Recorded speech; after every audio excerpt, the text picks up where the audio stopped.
Estamos novamente aqui no programa Caminhando com Santos. Eu sou o Padre D'Artagnan, dos Arautos do Evangelho. Salve Maria! Nós vamos, como de costume, iniciar com um cântico a Nossa Senhora, com uma oração, porque quem canta reza 2 vezes. E após nosso cântico, conheceremos uma história de ouro. Vamos ao cântico então.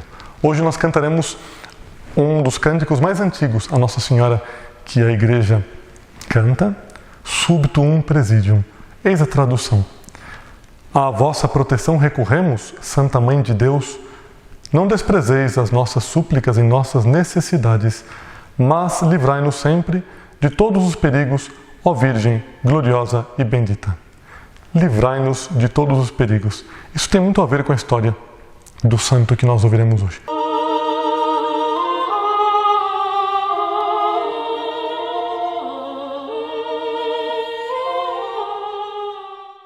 Subtuum praesidium confugimus, sancta Dei genitrix, nostras deprecationes, ne despicias in necessitatibus, sed a periculis cunctis, libera nos semper, Virgo gloriosa et benedicta.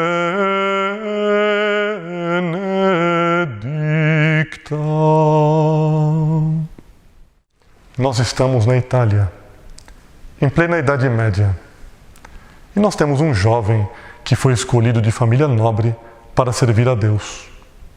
Deus não faz distinção. Quando Ele quer escolher uma alma para o caminho religioso, Ele escolhe de onde Ele quer, para aquilo que Ele quer.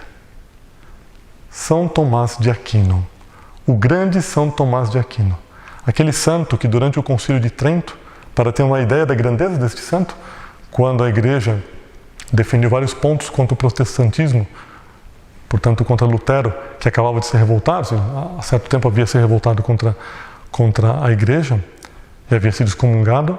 A Igreja, durante o Concílio de Trento, eles colocaram sobre o altar da Igreja, onde estavam reunidos aqueles que faziam parte do concílio, colocaram a Sagrada Escritura como fonte de sabedoria e revelação, e do lado colocaram a Suma Teológica de São Tomás de Aquino.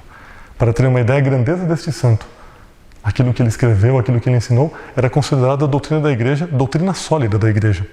Este santo passou por uma grande dificuldade porque sua mãe não queria que ele fosse religioso. Na realidade, a mãe queria que ele fosse religioso quando criança. Quando ele tinha 5 anos de idade, mandou a ele para o mosteiro de Monte Cassino, mais para o sul da Itália, em direção a Nápoles.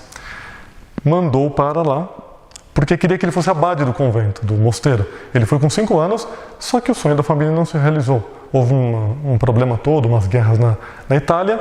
Ele voltou para casa e quando já tinha uma certa idade, ele encontrou em Nápoles alguns religiosos de uma ordem que havia nascido fazia pouco.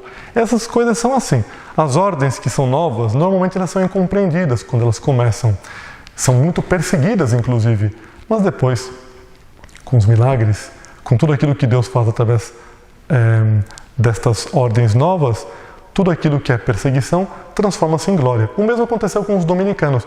Eles estavam sendo mal vistos na época, ordem nova, tinham o costume de serem pregadores. Então, quiseram, inclusive, atrapalhar um pouco da ordem dos dominicanos no início. Isso aí eu conto no outro dia, porque não é o fato que eu iria contar hoje. Em concreto, ele ficou encantado com os dominicanos na cidade de Nápoles, aquele hábito branco com a capa negra, uma coisa extraordinária, que o atraiu muitíssimo. E ele quis ser dominicano quando era jovem, 16, 17 anos de idade, mais ou menos isso. E aceitaram a ele como dominicano. Interessante um detalhezinho sobre os dominicanos, que alguns talvez não saibam.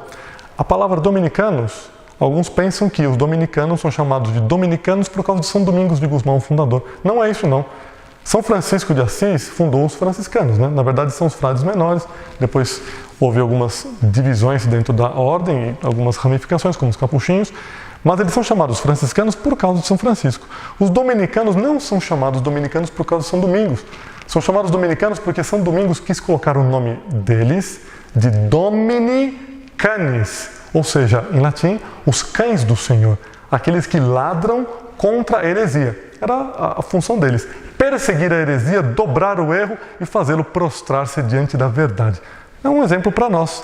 Também nós católicos devemos ser dominicanes contra o erro, contra a heresia, porque o mal, a heresia, diante do bem, não tem direito de existir e deve ser prostrada por terra, por mais que não reconheça muitas vezes a verdade daqueles que a subjugam, mas o erro deve ser prostrado por terra.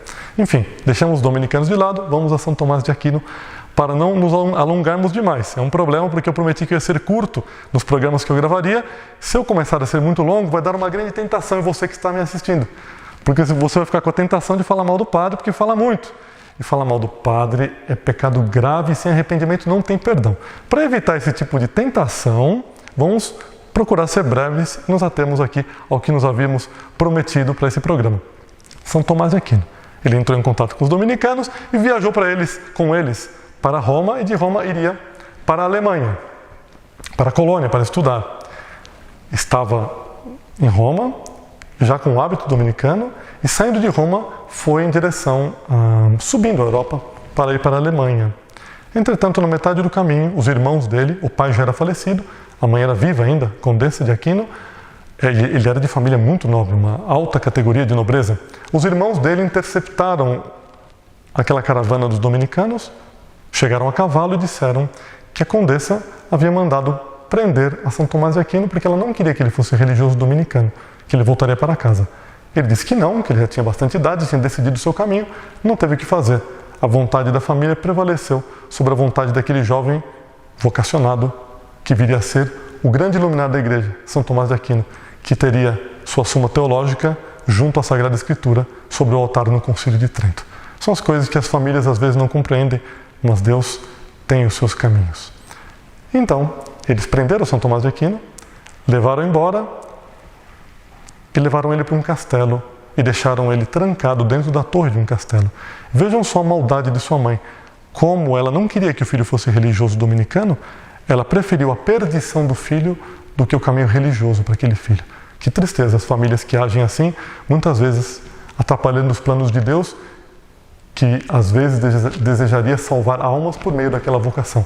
Uma vocação que não se cumpre, são muitas almas que ficam para trás sem receber o alimento espiritual que deveriam receber por aquele que não pôde cumprir sua vocação. Daí vem a responsabilidade daquele que é vocacionado de ser fiel e também aquele que é vocacionado não ser atrapalhado por aqueles que não entendem, não compreendem sua vocação. No dia do juízo, tanto aquele que desiste de sua vocação será cobrado por aquilo que deixou de fazer às almas, como também aqueles que atrapalharam as vocações serão cobrados pelas inúmeras almas que ficaram talvez pelo caminho ou que se perderam porque aquela alma religiosa não desabrochou, não floresceu.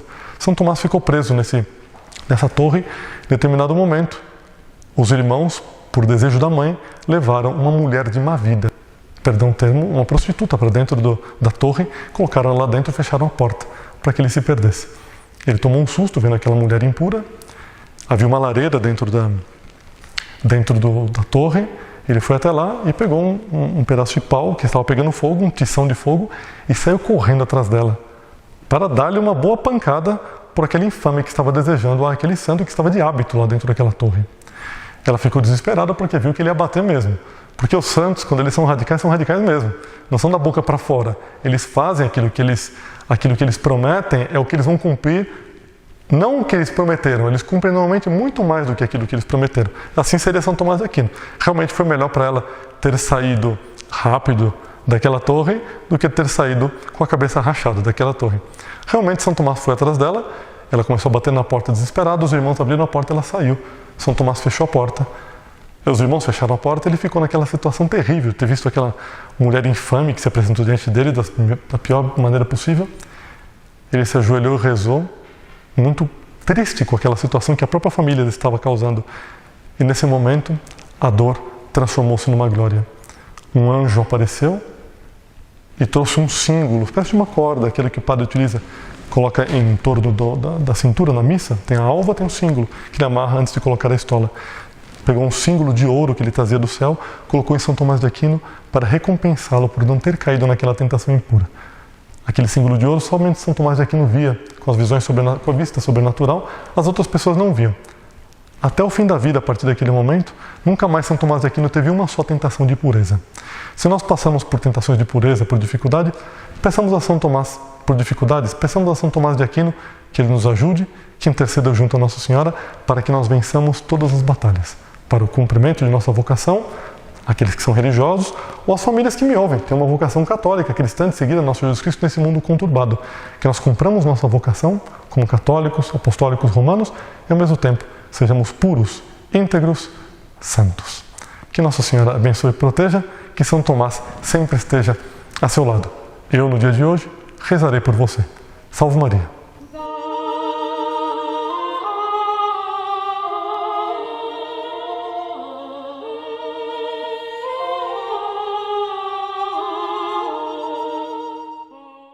Que a bênção de Deus Todo-Poderoso, Pai e Filho e Espírito Santo, desça sobre vós e permaneça para sempre. Amém.